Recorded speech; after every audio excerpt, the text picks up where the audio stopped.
nossos convidados que vão conversar conosco a respeito de uma novidade que está chegando no site, no portal Hora Hiper, não é? O seu portal de notícias, o horahiper.com.br. A partir de amanhã teremos uma coluna para assuntos jurídicos e os dois advogados estão aí para a gente falar um pouco do que é que vai ser abordado nesta coluna. Muito bom dia, Vitor Poeta. O nome, rapaz, o cara com um nome desses tem que ser advogado, escritor, alguma coisa por aí, né? Bom dia, bem-vindo aqui ao Hora Hiper. Veja só, bom dia pessoal, bom dia a todos os ouvintes. Vamos lá, estrear essa coluna, ver se a gente consegue elucidar um pouquinho algumas dúvidas do pessoal aí. O famoso juridiquês aí, transformar numa linguagem mais popular aí, esse juridiquês. Nem tanto, juridiquês a gente tenta deixar um pouquinho aí para gerações passadas, o pessoal da nova advocacia, o pessoal que está atuando hoje em dia prefere conversar com uma linguagem um pouco mais próxima do pessoal. Acessível, né, cara? Com certeza. E também advogado Henrique Juliano. Bom dia, Henrique. Bem-vindo, cara. Bom dia, Rafael. Bom dia, Niltinho. Bom dia aos ouvintes. E é como o Vitor disse aí, nosso papel é informar um pouco mais a população, que hoje nós vemos muitos casos assim que acabam repercutindo na mídia e às vezes as pessoas acabam falando qualquer coisa sem ter um conhecimento específico. Então, o nosso papel é mais esclarecer isso, tornar isso um assunto mais comum na roda de conversa, de uma maneira mais fácil. Temos aí o caso da Botkiss, que foi muito comentado no ano passado. Então, o nosso papel vai ser esse. Há uma conversa aqui nos corredores da rádio de que o Eric foi pedir para vocês fazerem essa coluna conosco para ajudar o Niltinho a não nos colocar em risco quando ele desce a lenha. Aí tem alguma coisa de verdade? É fazer em permuta. O que eu ia falar é que só não adianta... A gente só não vai informar o nome do LMC, como meu WhatsApp ontem à noite não parou. Recebi umas 20 mensagens, eu acho. Quem é? E eu confesso, eu não sei quem é. Até tava esperando. Mas se soubesse, também não falaria. Não falaria também. Estamos legais de problema, como fala o pessoal. Bom, deixa eu começar por aí, uma brincadeira. A gente começou descontraindo, claro, mas é interessante. Por que é que a gente não pode falar o nome da pessoa que foi detida pela polícia como provável criminoso, já foi identificado, mas olha, não se pode identificar ele. Me dá uma orientação pra gente aí. Então, vamos lá. Aí há o conflito de duas normas jurídicas. De um lado tu tens o direito de informação e do outro lado aquele princípio basilar da Constituição de que ninguém é declarado culpado até o trânsito final da sentença condenatória. O que quer dizer isso? Enquanto eu tenho a possibilidade de um recurso, eu sou considerado inocente. O poder do Estado de punir, de investigar, contra o poder do réu, seja ele, entre aspas, um bandido ou qualquer um de nós, que é hipossuficiente frente ao Estado. Então, enquanto não termina isso, enquanto não há certeza e não dúvida, a gente não pode considerar alguém culpado.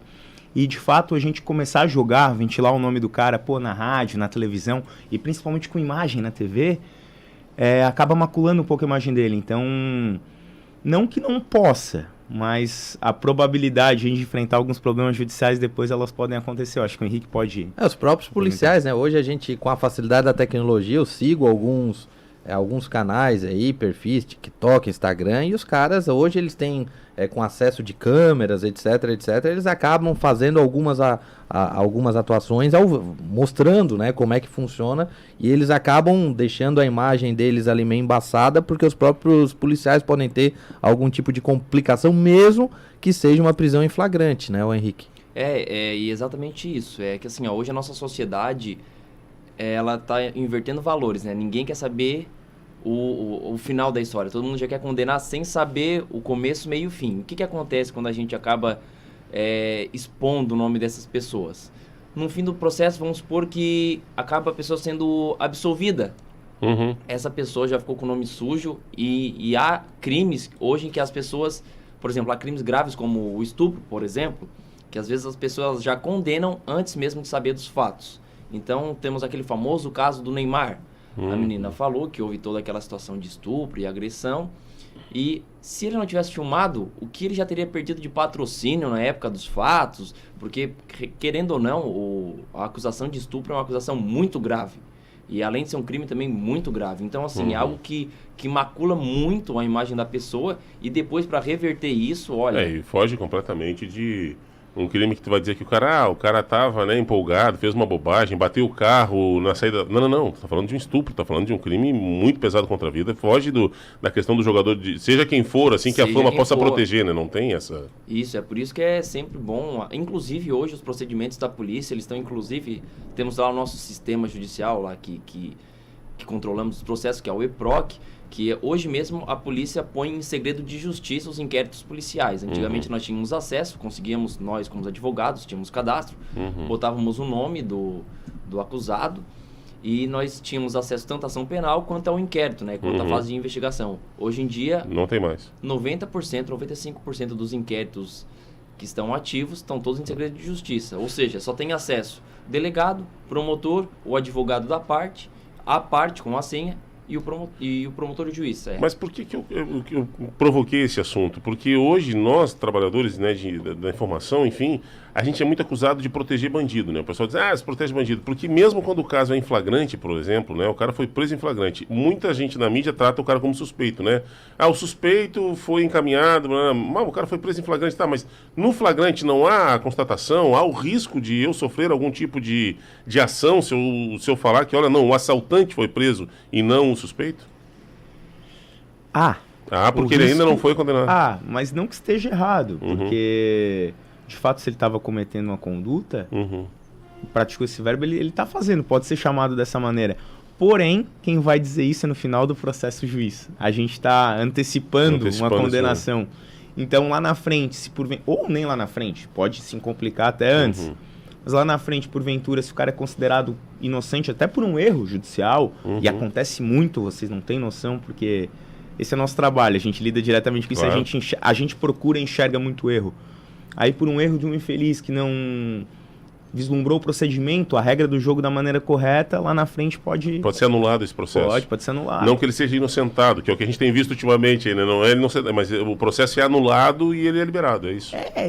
Mais ou menos. Mais ou menos. Coloquialmente falando, sim, mas dependendo do caso, se o processo é anulado, entre aspas, ele vai ser considerado inocente.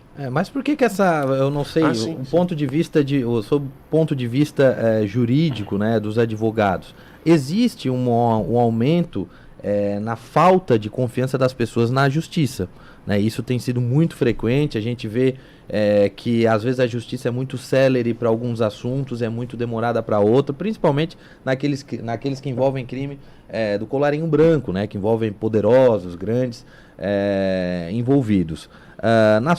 Na opinião de vocês, existe uma falha na Constituição, existe uma falha na interpretação? Por que esse aumento da falta de confiança das pessoas na justiça? Bom, é que primeiramente é que as pessoas acabam, querendo ou não, elas, como eu disse, né, elas não olham todo o processo, elas geralmente olham o que está na mídia. Então, por exemplo, se lá na mídia, por exemplo, o STF deu uma decisão de que determinado juiz foi parcial para determinado julgamento, né, para não dizer nome, dar nome aos bois. Sim. As pessoas acabam assim, porque essa justiça não presta, porque é isso, porque é aquilo. Então, assim, as pessoas, elas acabam não buscando se informar o porquê daquilo. Ontem mesmo nós tivemos um incidente, naquele caso do júri do menino Henry, lá no Rio de Janeiro, que a juíza, ela perdeu completamente o controle sobre a audiência, mandando o advogado se sentar e em outra situação mandou o advogado tomar Rivotril. A gente tem que entender que, assim, não há hierarquia entre promotoria, juiz e advogado. Todos estão no mesmo patamar. E outra coisa, juiz não pode ser maior que a lei. Se existe uma lei federal falando que advogado pode ficar em pé ou sentado, a depender da vontade dele, ela não tem que mandar sentar e dizer que aquilo é pulso firme ou que ela está conduzindo o ato. Então é por situações como essa, que às vezes deixam pontas soltas, que o nosso papel de procurar as nulidades e atos inadequados, que a gente acaba pedindo anulação de um processo, acaba recorrendo e um processo pode prescrever. Sim. Foi o que aconteceu. Temos o caso do ex-presidente Lula, que foi, chegou até o STF, foi declarado que o juiz Sérgio Moro era parcial, além de incompetente. Não incompetente, ele era uma pessoa incompetente, mas a vara, o juiz que julgou, não era o adequado para julgar e anulou o processo. Quando voltou, a maioria dos crimes já estavam prescritos.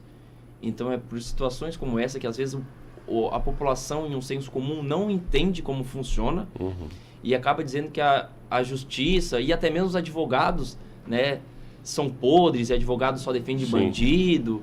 E assim, ninguém quer precisar de um advogado, mas quando precisa, vai correndo procurar. É igual a médico. Né? A nossa profissão é essa. Claro que... A diferença é que o advogado, por conta de justamente todo mundo ter direito a um advogado, seja o bom ou seja o mal, a pessoa boa ou a pessoa mal, quer dizer, né? Acaba que cai muito nessa coisa. Advogado por dinheiro faz tudo, né? Por dinheiro faz tudo. E o cara fica como se faz piada com o advogado. Um bom advogado, não, advogado bom não tem. Os caras fazem uma série de piadas por conta disso, que todo mundo tem direito à assistência jurídica. Inclusive é ilegal se não tiver, né, cara? Sim, a minha família, minha mãe sempre pergunta, a cada 2, 3 meses ela pergunta, tá, mas se eu chegar lá e matar alguém e eu não quiser que ninguém me defenda, assim, não, mãe, tu pode não querer. É obrigatório. Mas é obrigatório ter um advogado na tua defesa. Não, mas eu não quero. Não, mãe, não tem problema. Mas vai ter alguém lá, pelo menos com uma OAB, vai dizer assim, não quero fazer perguntas, condene minha cliente, mas tu tens que ter um advogado lá te assistindo. Ou a própria defensoria, né? Ou a própria defensoria. Tem os bem mais velhos que tem até uma certa repulsa de advogado, né? Eu lembro lá da época da minha bisavó, tal, convivi bastante. Minha filha nunca casa com advogado. Existia uma certa repulsa ao trabalho dos advogados, talvez por isso. Mas essa questão de suspeição, é complicado porque... Tratando de STF em si, né? A gente, o Moro é incompetente para julgar aquele processo? Beleza. Mas a gente tem outras, ali dentro do próprio STF, que é indicação política, tem outras suspeições que não são levadas em consideração, né? Eu acho que esse processo acaba... Vocês acham que o sistema de escolha de ministro de STF deveria ou poderia mudar? Olha... Opinião própria. Sim. Eu acredito que deveria ser feito diferente, porque é indicação. Sim. E aí a gente sabe, existe uma troca de favores, existe um lobby muito grande. Hoje, eu, Vitor, enquanto advogado, para conseguir um contato em Brasília, para conversar com algum ministro, é muito complicado, preciso de uma ponte. Então, existem escritórios em Brasília especializados só com... Às vezes de ex-ministros, né? que é o verdadeiro absurdo. Ou assessores. Isso é complicado. Então, na minha opinião, acho que deveria haver uma mudança sim. Não sei o que o Henrique pensa sobre. E é onde a justiça não é tão técnica, né? Porque nas outras instâncias a justiça é muito mais técnica, digamos assim, né? Tem uma carreira, digamos assim. No STF, essa indicação pode fugir exatamente desse critério técnico, né? De escala de crescimento na carreira jurídica. Olha, né? nem só no STF. Existe uma... Bom, isso é público no nosso meio. Uma filha de um certo ministro que já foi indicado, parente do Collor, então você já deve... Marco Aurélio Mello. Deve imaginar quem seja. A filha dele, hoje, ela também é desembargadora do TRF. Olha isso. E ela do Luiz Fux, eu acho que é também, que é presidente hoje do STF. Eu não sei te falar, Niltinho, mas do Mello, sei que ela, mais jovem que eu, atualmente, já ostentava uma cadeira como desembargadora pelo quinto, era advogada. O Mello, mesma coisa, nunca passou num concurso na vida dele. Foi a Mariana Fux. Subindo. Então, não só lá, mas principalmente lá. E aí é uma teia de aranha, né? Vai puxando. Tem a própria... O Gilmar Mendes tem um instituto dele em Portugal, né? Sim. Ele promove alguns eventos, nada contra, até não vejo problema. Agora, ele está julgando processos de bancos gigantes brasileiros, como o do Bradesco, e esse banco... dá patrocínio esses eventos dele, quer dizer, tem um conflito gritante de interesse e nada é feito. É Mariana Fux, ela foi nomeada desembargadora também, a filha do Luiz Fux. Mesmo caminho. É mérito, né? Mesmo caminho. Mérito. É a meritocracia brasileira. Bom, a gente vai vendo essas coisas assim. Bom, agora vamos falar sobre... Deixa eu fazer uma pergunta sobre um caso, não sei se vocês acompanharam, um caso que tomou uma certa repercussão mundial, o caso do Johnny Depp. Johnny Depp, o nosso pirata do Caribe, Eduardo Mãos de Tesoura. Qual é a visão jurídica de vocês sobre o fato ali? Teve esse negócio da mídia pegar no pé do cara e no final a coisa não era bem assim? Ainda bem que a coluna de vocês é escrita, que se fosse para bater papo aqui, já entrou até direito internacional ali. Um ponto que tem que ser levantado é que o nosso direito... ele não conversa com o direito de lá. Né? Exatamente, ele segue um rito, vamos dizer assim, civil law. E as pessoas podem não acreditar, mas é um direito assim muito mais técnico no sentido jurídico da palavra, no sentido de artigos e lei. Lá eles seguem mais o common law, que é mais uma questão de costumes. Geralmente a gente vê em filme, né? Pega um tribunal e eles falam o caso X contra Y no ano de tal. Mas assim, o caso de Johnny Depp é o reflexo perfeito de como a gente não pode julgar as pessoas antes mesmo de ter uma decisão. Né? As pessoas trataram um cara como um agressor, crápula, o cara acabou perdendo patrocínio, perdendo contratos e, enfim, Piratas do Caribe manchou a história do cara. Não estou falando que ele é uma pessoa santa, longe disso, mas também não sei Ao que tudo indica, agressor ele não era. Exatamente. Ele pode ser... Agora, após o julgamento, a gente viu que agressor e estuprador, como foi levantado no tribunal, ele não pode ser considerado. É por isso, em situações como essa, que a gente não pode tomar um partido. A gente pode, assim, olha, tenho a minha opinião de que não podemos acusar que... Não, ele é. Porque situações como essa, o cara perdeu o patrocínio, então, assim, se imagina para uma pessoa que tem muito dinheiro, já sofre uma situação como essa de ficar, assim, recolhido, imagina o LMC ali do Chiquinho. LS Jack. Cuidado com o LMC. Aliás, já estão perguntando aqui, estão pedindo, teu amigo Paulinho Americh, quer que tu conte só qual é o partido? Ele não posso falar, Paulo, eu vou falar no final do programa, só pro Suelite da Pinote lá em Braço do Norte. Segura aí. Mas é sobre... E pior que a gente fala sobre, de fato demora, o processo jurídico no Brasil, ele é muito lento, né? Não sei se vocês concordam comigo. Mas esse caso do Johnny Depp, eu até achei que era recente, mas também já faz desde 2016, né? Então, quer dizer, a justiça lá fora não é tão célere como a gente imagina que não. É porque houve a primeira parte do processo e aí depois houve agora a segunda parte, que é ele entrando contra ela, né? Primeiro ele foi acusado, ele perdeu um monte de coisa, aí depois ele entrou pra provar que era inocente. Mas assim. 6 anos, cara, é bastante, né?